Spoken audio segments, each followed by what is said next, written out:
Good afternoon.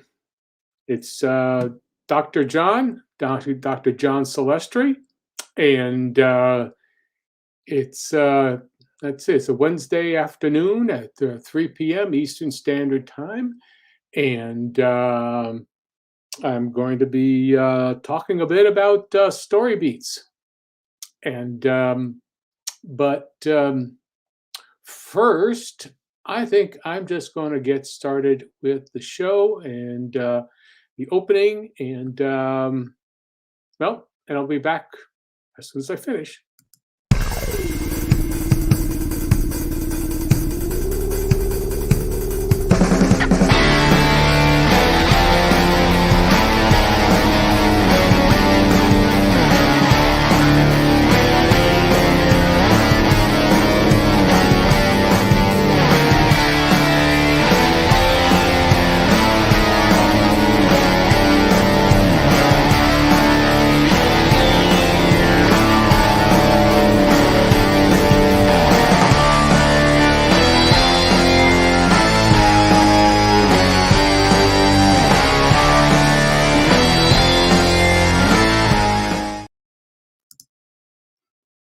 Hi. I'm Dr. John Celestri, and welcome to my studio. And I say, like, who is Dr. John, and what is he all about, and where did he get his doctorate? Well, I got my doctorate in 45 years of animation experience and comic book work, and and I figure, I've been a professional for all this time, and I've earned my PhD in creating characters and stories and what have you.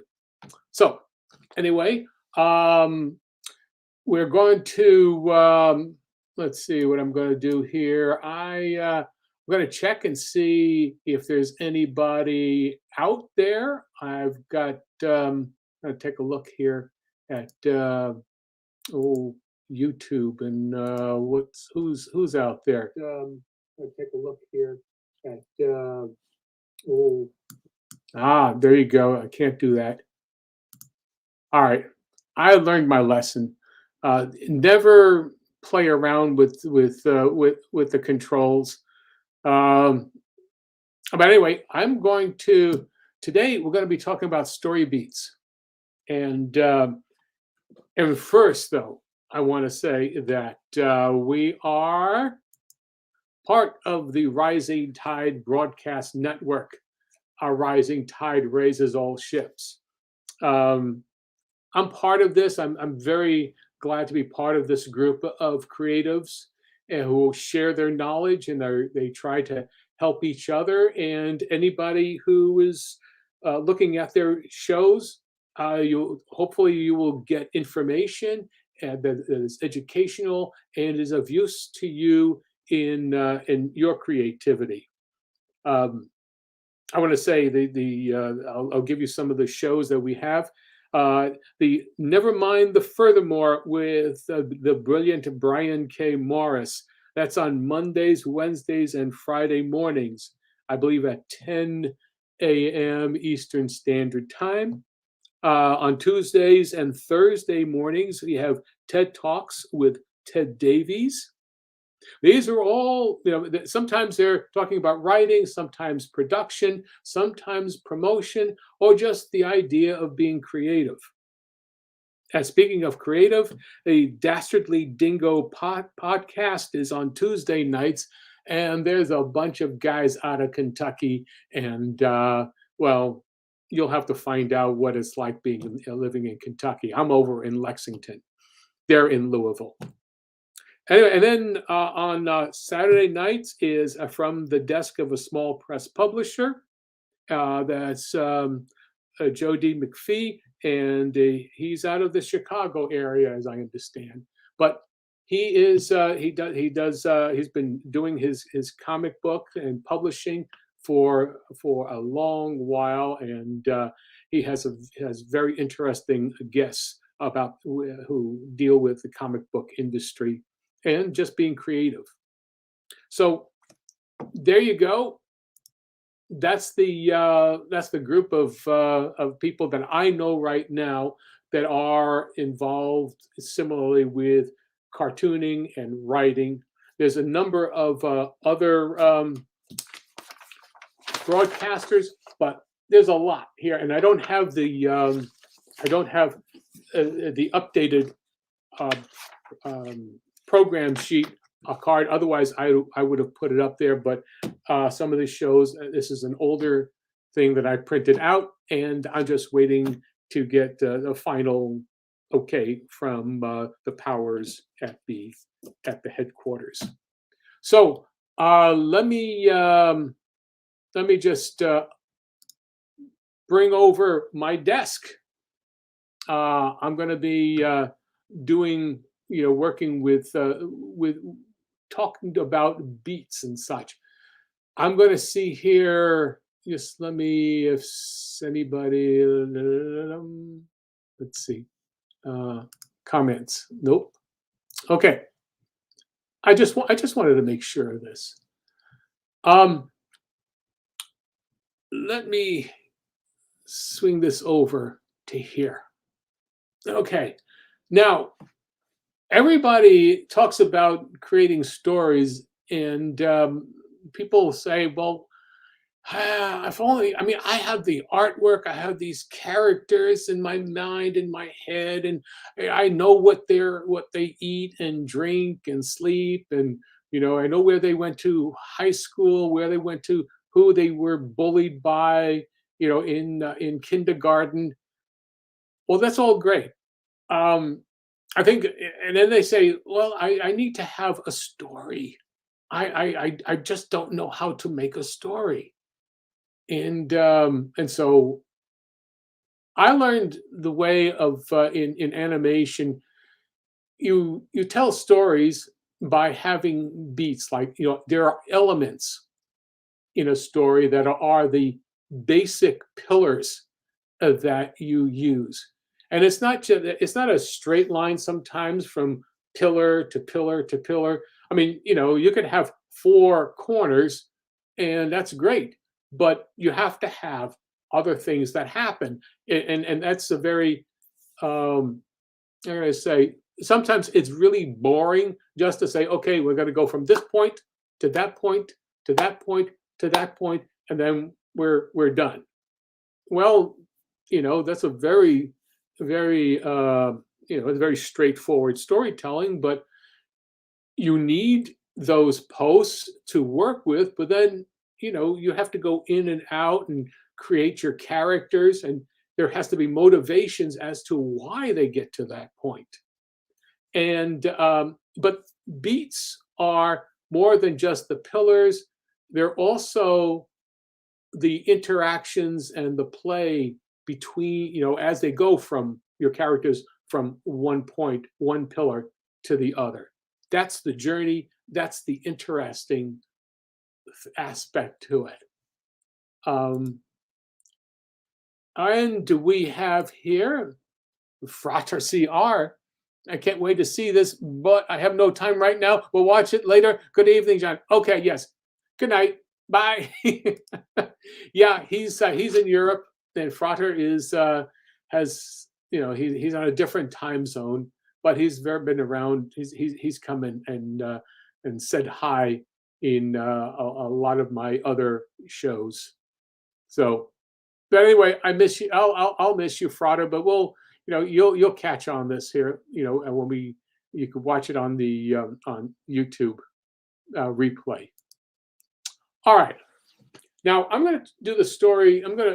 I'm tackling this. This is a 7-page story that I did as a standalone for for book 2 of the Bloodwing Angel Chronicles that is just launched today on Indiegogo. It's a standalone. I wanted to do something that had a bunch of characters in it that have a lot of motivation, and there's a lot of action going on and quirky stuff. And so what you're seeing here what you're seeing here is basically how I piece together my stories. I use just the little post-it notes, and there's a lot of little scratchings of ideas like, okay, the title is going to be the 1717 Club, and there's Good to the Last Drop. Well, that was the instigation for this story. It was for the inspiration for this story here. And so I just did a doodle, a little, wrote down these bits, and little drop of blood coming out of the bee. And I said, okay. And then I started to say, okay, what's going on? Well, I knew what the back was going to be. Okay, this is their this is the last bits of piece of stories that were down here. So I wrote that first, but that wasn't the first thing that came to mind. I had the ending. Okay. And to me, sometimes you have to have the ending so that you know how to set up for your story. So I started to, put things together, like say, okay, how do you get to that ending? Well, let's backtrack a little bit. I thought, okay, well, I'll just say here, Snake Eyes has just finished closing a barrel, and two guys are dollying it to the cellar, and he says, "Get that blankety blank, let it age a week or two, gives it a subtle tang." And here, I'll show you here. I did a little thing of him sort of air kissing. He just kind of was. And that was it. Those things were just little bits and pieces that I posted, that I wrote down on this post-it note. Same thing, I'll say there's a bartender has small horns on his head. I think he says he has a skin condition. No, maybe not. Maybe he's a demon in disguise. And someone is checking out barrels at the bar and saying, we can do with another. Each one of these bits and pieces here are elements that I thought was strong enough that could actually play within a page. So as I figured that I was going to do a 7-page story, and I had 8 items here. And that's how I started putting it all together on an 8.5 by 11 sheet of paper. So what I want to go to you now is the first page I did. And I'm going to, let's see if I get this. Come on, let's go. Where are we here? Welcome to the, what are we doing here? Oh, yes, okay. There, you have to forgive me here as I'm trying to figure out to get into there. Okay, now this is the first rough page that I took a couple of those ideas and put them together here. And this is on an 8.5 by 11 sheet of paper. It's all basically the and it's the size that you would see as a when it was finally printed. So I wanted to see if I could get all this information in, and again, is a thumbnailed situation. And oh, okay, let's I'm going to start here for another Super Spurg. I've hoarded so much information about screenwriting and visiting tons of screens. It's ridiculous. Yes, yes. That's the thing is you have um, a situation where you get you start pulling together. I've got all this information, and then what do you do with it? I mean, you say like, here's the process, but you got to do it. And then Luis, this is going to be great help. I've always had a problem forming stories from my ideas. There you go. That's again, same thing. And then Super Spread, I should have started younger dealing with literature and screenwriting. Well, there's never you're never too late to start. Uh, I didn't start my first. There we go. To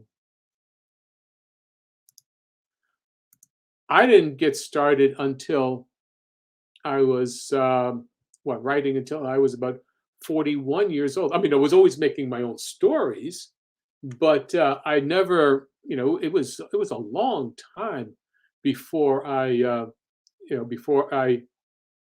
started actually constructing the stories. You can tell a story sort of, like, oh, this happened and that happened and so on and so forth. And there was a lot of work that I learned in my early years as a comic book, rather as an animator, learning stories and seeing sequences and working on feature films, TV specials, TV shows, what have you. But in terms of writing a story, you have to have something to say. First, you have to first telling the story is one thing. What is it all about is the most important thing.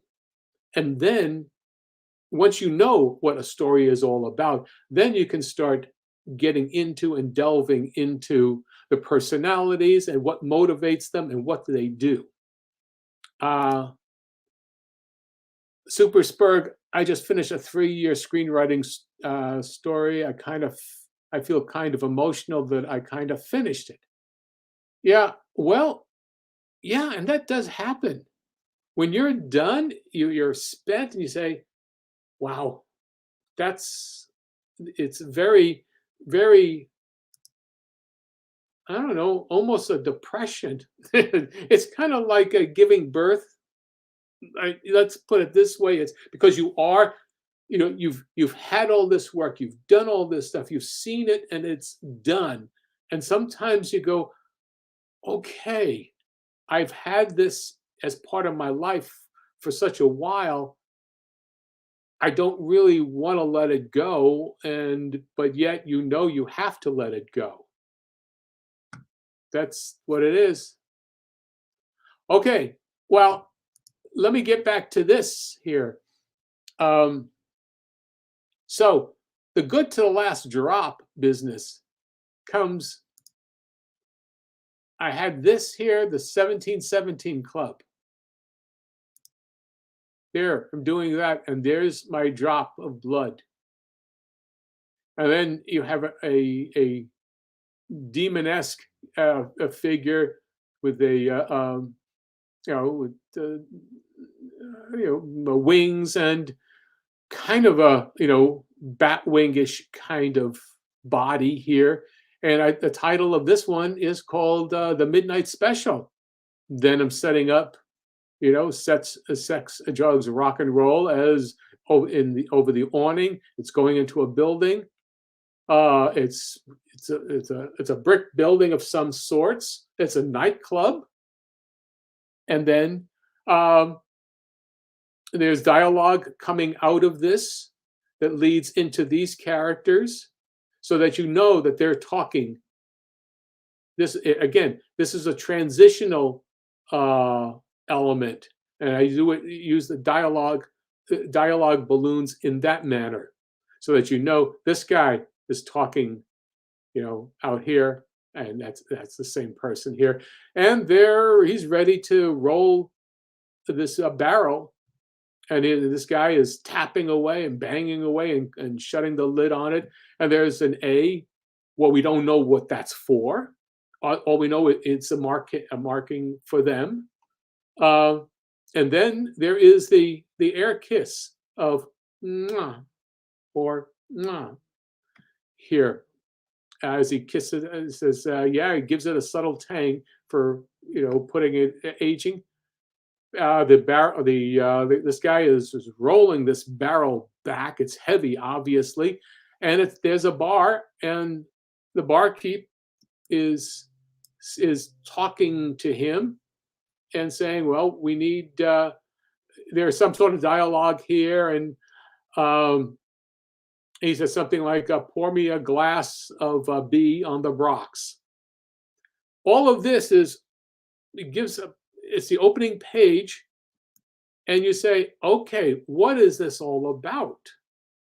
And that's what you want the reader to do, to say, what am I, why should I turn the page to find out? If you give too much information, you might satisfy them saying, I'm not interested in that. But always just entice. Every last panel of a page should be enticing. I can go to, let's try this one here, this page here. If I can get here, let's do this one here, this one here, this one here, here, and then here. Okay. Again, here we got this guy who's got, obviously he's got horns on him, and he's pouring up some liquid into a glass.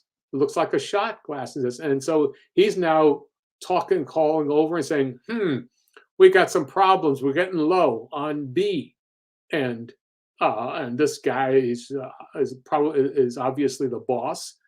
This boss turns to a gal and another gal, and they're talking, and then she kisses her on the nose, and they goes off here. And what is this world all about? We've already set up, so we're in a bar. We've got guys and gals, and obviously we've got scantily clad gals. We've got they're off to do something. There's dialogue that says, that is indicative that they do this all the time. But again, it's still mysterious, but interesting. So let's see here. Let's see what he says. Yeah, okay. So basically, what I wanted to have this short time here with you is to say, okay, what is it that is really important? How do we get started? I mean, you try to know how to draw, but if you notice, I'm not spending a lot of time on the artwork. This art here is very straightforward. I mean, it's a 5-minute drawing, 5 or even a 10-minute drawing, just setting up everything, all these elements here. But I wanted to make sure that here we go, so that we are, we're not just confusing you as to where the characters are in relationship to each other.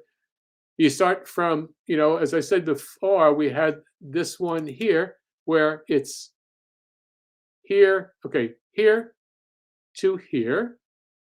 He's rolling by, and we're now with this guy, goes across the bar.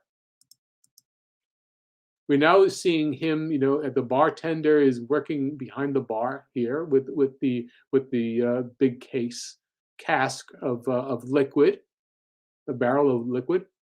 He turns across the bar and looks at at a guy smoking a cigar.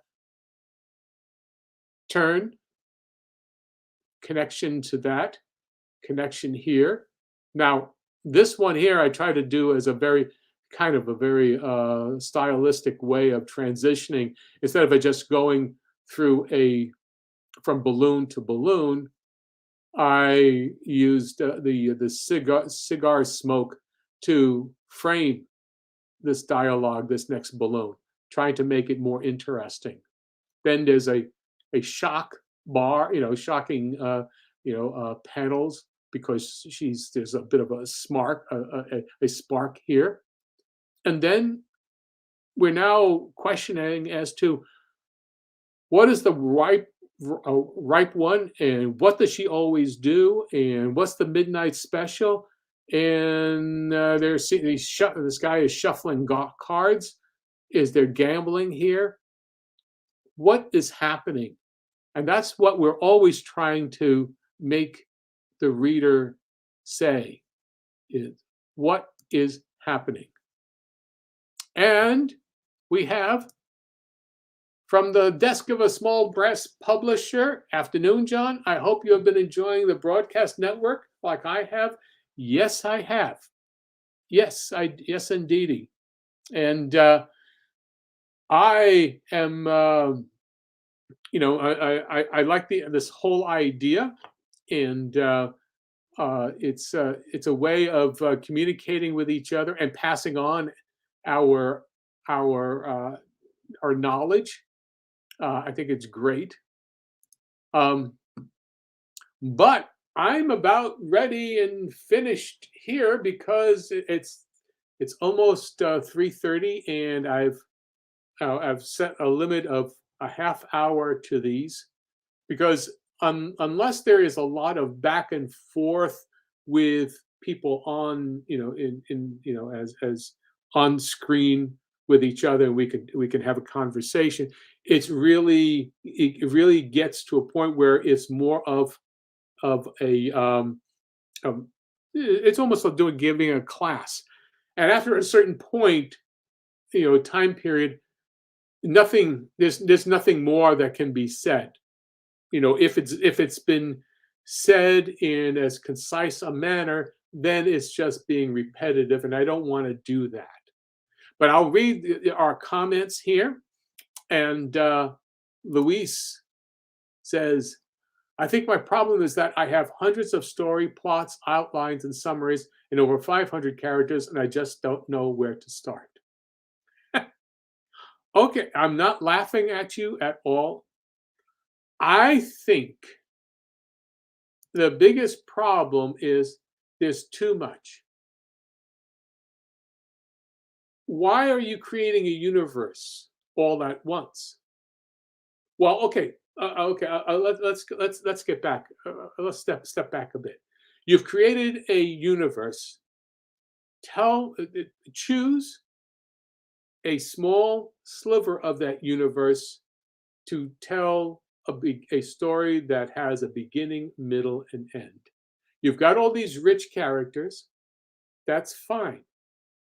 Take the ones that you really like and that's most developed, and start with their story. Are they in conflict with each other? They have to be in conflict with each other. If they're both the same, there's no story really of any dynamics. There has to be a problem. Now, you may, just as an exercise, you may want to take something where there are two people who really like each other, but there is a small problem, or maybe even a big problem between the two of them. But it's not a great, it's not the big overarching story that takes 50 issues or 1,000 pages to tell. The best stories all can be said very quickly and simply, and that's what you need to do. 500 characters, why? Okay, you've done it, that's fine, but it's not a problem. It's just you have to be an editor to say to yourself, okay, I'm going to start here. And you start with that. You have to, you can start in the middle somewhere and then work your way back and fold. There's so many ways of doing it. Um, that's right. From the desk of a small press publisher, a universe doesn't have to have a single story to develop it. There has to be multiple stories from different characters' POV. Pick one character and start from their POV. Right, exactly. Uh, with just, you know, we're all, I don't know, for myself, we didn't, when I was learning and writing, and reading. We didn't have universes that are like the Marvel universe with 5,500 characters on them. And all these video games where have all of these multiple characters that have variations on themselves. It was very, it was spare. There might have been, a lot of characters, but they weren't all there at the same time. We didn't have to understand who they were. I'm talking about the classics. Go back and read some classics. This is where I'm going to, you know, um, put my professor hat, my doctorate hat in. Okay.